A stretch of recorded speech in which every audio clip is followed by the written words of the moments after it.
If it's commonly known knowledge, then it's not even Lashon Hara in the first place. If, let's say, for example, you went on public television and you decided that you're going to support, Dick Cheney, okay? I don't know, you're going to support, I don't know the politician, so I don't follow this stuff, but you're going to support some guy that murders millions of people quietly, okay? And somebody says, oh, you hear Michael? What? He's supporting Dick Cheney. The guy that shot George Bush George Bush's buddy in the face, and the guy said sorry. He shot him in the face. You heard that? That's not Lashon Hara. Well, you went on TV. Everybody knows. If you showed up to a wedding with a miniskirt, showed up to a wedding to a miniskirt, and people say, "Oh, you hear what happened? She showed up to the wedding with a miniskirt." Not Lashon Hara. Well, you made it public yourself. But if it's something that's not massively, it's not known by everybody, that's a different story. But generally speaking, even if you have a benefit that you've acknowledged that somebody spoke Lashon Hara about you, and therefore you need to do tshuva, and you've done tshuva, they still get punished. You don't, but they do. Why? Because they still had the free choice of whether to actually do what they did or not. Where do we learn this from? What's the source from it? The Egyptians in Mitzrayim. The Egyptians in Mitzrayim.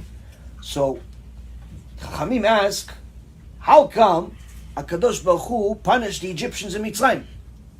How come he punished Paro? How come he punished everybody? Killed Paro's son, killed all these people's sons, made them drink blood. Why? In essence, HaKadosh Baruch Hu already told Avraham Avinu this is going to happen. HaKadosh Baruch Hu already told Avraham Avinu this is going to happen. All Am Yisrael had to do certain things. Good things came out of it. Why did they get punished? They were supposed to be slaves, right? The reason why, Rabotai, is that even though HaKadosh Baruch Hu decided that Am Yisrael is going to be slaves for a while before they get the Torah, in order to soften them, He never decreed for the Egyptians to kill us and to kill babies, and He never gave them the permission to do that. He gave them the permission to be the masters of the Jews and be the ones that enslave us. He didn't give them the permission to kill us, meaning they took it a step further.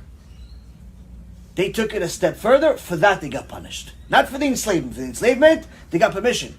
But the fact that they took it a step further, that's what they got punished for. What is that like? If somebody, let's say, for example, you work for someone, and there's some companies, they have something called petty cash.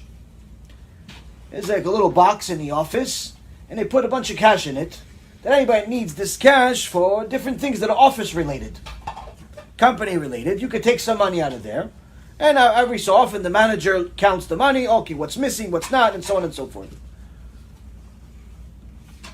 One day the manager finds out, okay, there's a misuse of the petty cash. We're missing $5,000. He starts doing accounting. He starts seeing people are overspending. Instead of buying one pen, they're buying 500 pens. Instead of buying one stapler, they're buying five. Everybody's guilty. But he only punishes one guy. Why does he only punish one guy? Because that one guy, he didn't buy the pens. He bought himself a bicycle to go home with. He bought himself a nice watch.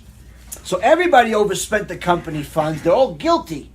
But he's the most guilty. Why? He didn't even use it for company reasons. He used it for personal reasons. He took it a step further. Same concept. Same concept. The Egyptians took it a step further.